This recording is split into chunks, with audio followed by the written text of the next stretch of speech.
Good morning, students. Myself, Piyush Shandamdale, working as Assistant Professor in Electrical Engineering Department of Mahatma Gandhi Institute of Technical Education and Research Center, Navsari. And today we are going to discuss the subject of Power System Planning and Design. The subject code is 2180903, which comes in 4th year 8th semester. And today we are going to see the introduction to the syllabus. So let's begin with the introduction.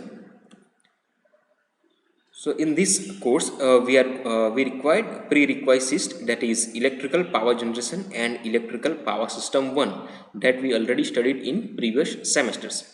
So this subject focus on mechanical and electrical design aspects of important power system components. This subject student will learn basic concept of generation, planning, transmission and distribution planning. So in this subject we are going to see the generation planning, transmission planning and distribution planning. Then after, the course also include the power system earthing and insulation coordination. So all these things we are going to study in this subject. So let's talk about the teaching scheme, that is number of 3 hours of lectures. There is no tutorial in this subject and 2 hours for the practical, and total credit is 5 and rest of the evaluation of the marking process. Let's talk about the chapters first of all. So chapter number 1, that is transmission line design. So in this chapter we are going to see the requirement of transmission line, why we require the transmission line, what is the main purpose of our transmission line. Then after, selection of voltage for high voltage transmission line. So then after, we are going to see the process how we can select the voltage level for transmitting the proper and efficient power to a remote location.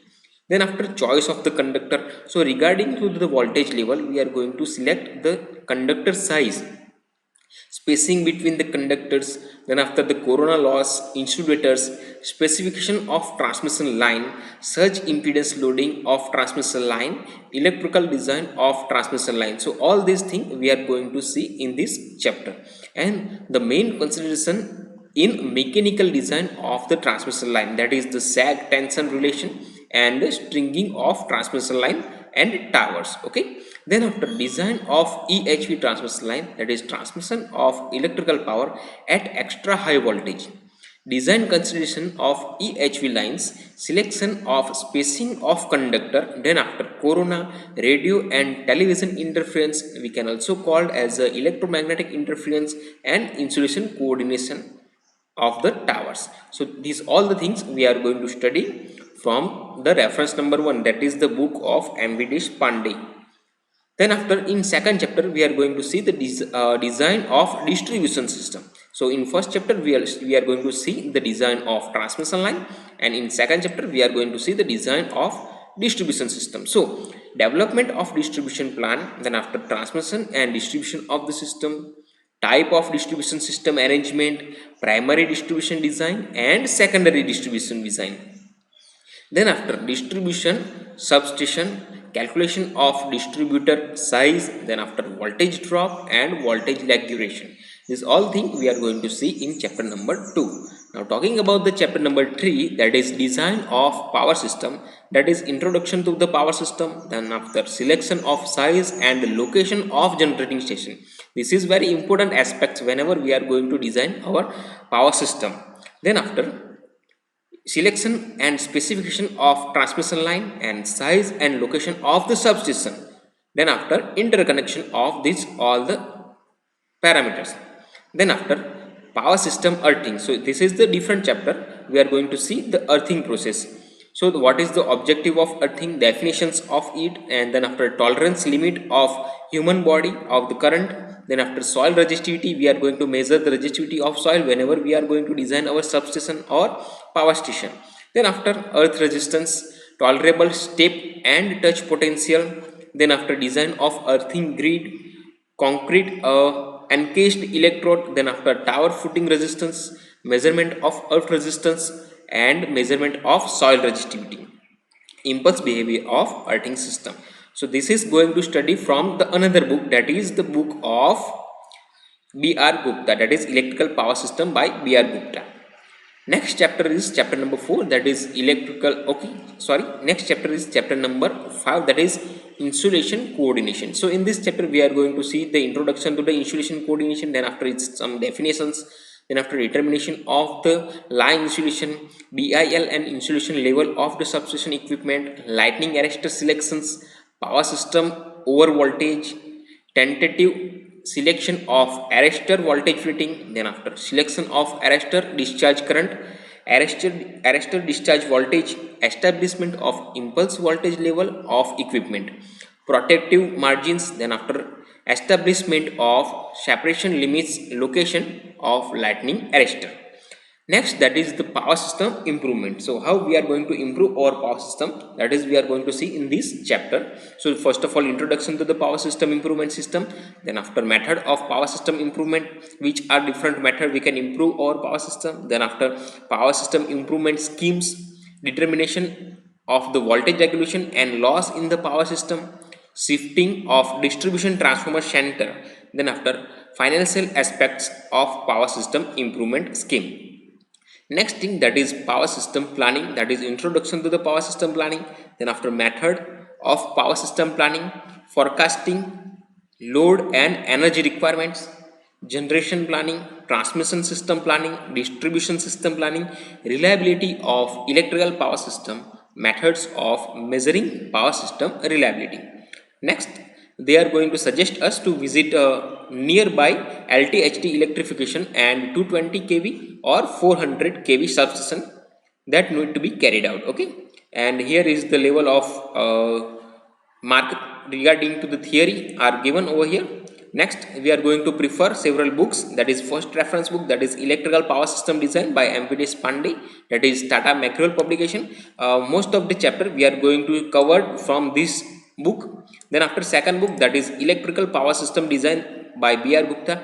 So only earthing the chapter of earthing we are going to cover from the second book, and you can prefer the third book, a course in electrical power system by Sone Gupta, for the references purposes for studying different aspects.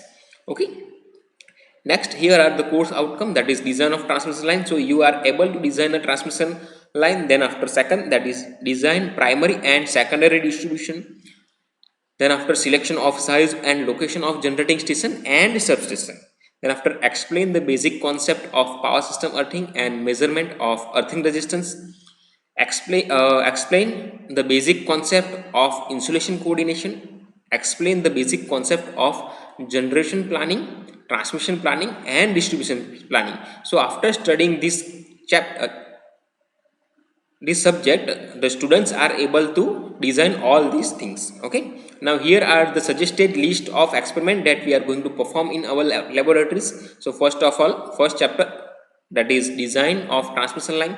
Second experiment, that is visit a substation and draw the layout plan. Second, that is design of transmission line towers. Fourth, that is surveying of rural electrification and draw a single line diagram. So we need to visit a village, supply is taken from pole mounted transformer and distribute in various part of village. Then after load calculation, load capacity of the different equipment, then after the verification of three phase balancing load, then after finding the transformer rating based on the loading effect. Next and last, that is the making drawing sheet representation single line diagram of this three phase distribution system. Next, that is the surveying of industrial distribution system and draw single line diagram of SLD, that is surveying load distribution center. Then after studying of pipe and plate earthing, then after students should learn Indian standards related to the design problem. So we are going to see some of the Indian standard regarding the selection of conductor, that is aluminum conductor or ACSR conductor, and selection of insulator. So these all are the Indian standard we are going to study in our laboratory experiments. And here are some learning websites given by the GTU, that is law.resource.org. This is we are going to use this website link to download our Indian standards for understanding different aspects. Then after, here is the another two websites that are given for the references of studying this subject. And in active learning process, that is we call as a ALA process, we are going to prepare a PowerPoint slide which include videos, animation, pictures, graphics for better understanding the theory and practical work. The faculty will allocate chapter part of chapters. We are going to make the presentation regarding the chapters or some individual parts of the chapter, and student have to cover entire syllabus. So we are going to do in this grouping manner. The PowerPoint slides should be put up on the website of the college and we are or institute. So we are going to put that presentation of the students on the website of our institute website. So this is all about the syllabus of power system practice and design.